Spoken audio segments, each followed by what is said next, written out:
So guys, we're talking coffee today, and I'm super stoked to talk to you guys about this because I discovered recently in my private Facebook group that almost everybody seems to love coffee. I want to talk to you guys kind of about the pluses and minuses about it to help you guys kind of get a better idea of if you should or should not drink it.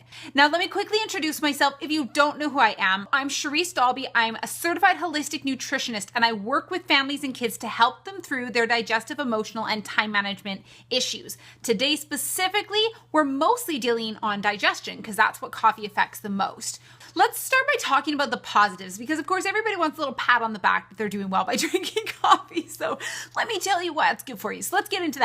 First of all, coffee is like a rich source of antioxidants. It's really, really loaded with antioxidants if you buy the good quality kind. You can buy the junk, right? All chemically changed and not so good for you. But if you buy the good quality kind, it's very high in antioxidants, specifically chlorogenic acid, which they tout as being really great for weight loss. So I don't know if you guys have heard, it's been super popular at times. I don't think it still is, but the green bean coffee extract was really popular for weight loss, but we all know there's really no magic pill.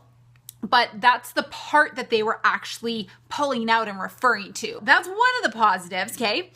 It also could potentially reduce your risk of Parkinson's disease, so they say, kidney stones, liver cirrhosis, and gallstones, okay? So they say that it can help reduce your chances of having those things. Sounds pretty good, right? Especially the kidney stones. That's like my biggest fear. I don't want kidney stones. Sounds painful. So how is it that you get the kind that will actually help you? Where do you get these positive benefits from? That's going to be the certified organic, which of course is going to cost more money, right? But if you pay, you will get what you pay for. You pay for the good stuff, you're going to get good quality. And of course, coffee's a lot of water, right? It's made out of mostly water. Now, it's not hydrating like that, but because it's made out of mostly water, quality of water will have a large impact on taste as well as benefits, right? You need to get a good quality water in there, okay? So those are the benefits. That's the part that should make you feel good if you're a coffee drinker. Let's talk about some of the negative side effects of coffee. It has this natural laxative effect. The problem with that is that it can affect how you absorb your nutrients. Did y'all know that? Totally affects how you absorb your nutrients. So let me back up just a second. Coffee is hard on your digestive system in general. So if you have any digestive issues, this is not the thing for you. It's super hard on your digestive system. What it does is it stimulates the production of HCI. So that's hydrochloric acid, okay? So it stimulates the production, which is what helps to digest your food, especially proteins. So if you have coffee on an empty stomach, you're affecting your whole stomach lining and gastrointestinal lining because of the acidity that you've just stimulated in your body. And there's no food for it to digest, to do anything, okay?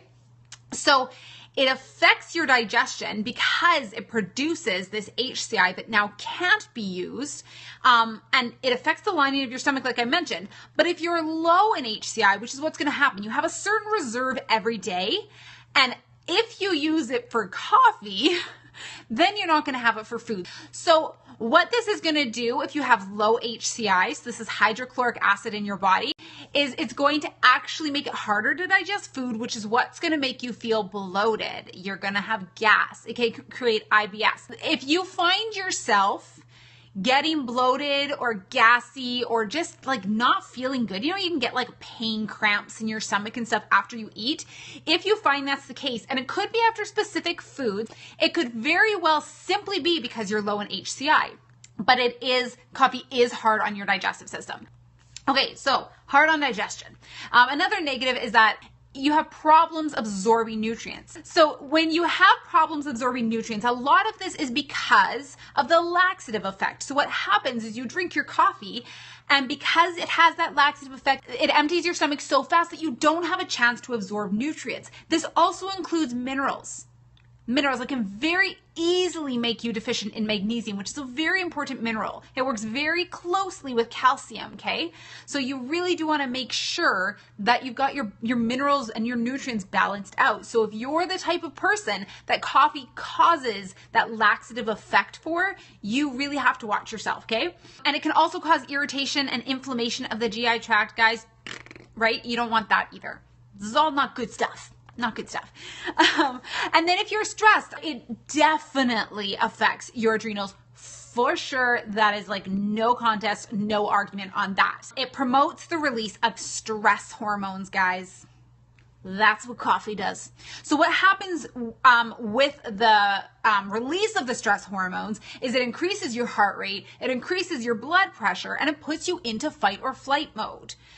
If you know what fight or flight mode is, one of the downsides of that, your body automatically slows down your digestive system. So when you go into fight or flight mode, your metabolism slows down. The reason why your digestion and metabolism slows down is because your body's trying to conserve its resources for when you need it. So this is not great for weight loss, people. Even though it has the laxative effect, it also creates this opposite response because of the stress hormones involved.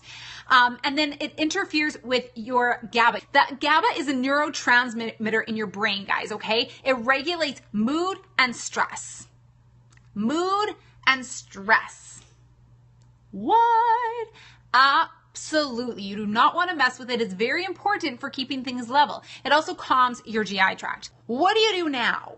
Like, now that you know kind of the good and the bad about coffee, what do you do? Like, should you be drinking it? Good question, right? Well, you can consume coffee. Make sure you're consuming it in moderation, okay? Because over-consuming coffee can put you into adrenal fatigue because you're forcing your adrenals to work harder than they really need to. So consume it in moderation, 1 a day max. If you have any signs of adrenal fatigue or any sort of digestive issue at all, or you find emotionally you're kind of all over the place, hold off for at least 2 months. You need to give your body a chance to heal from it. If you don't see any negative effects from it, keep it to 1 a day, okay?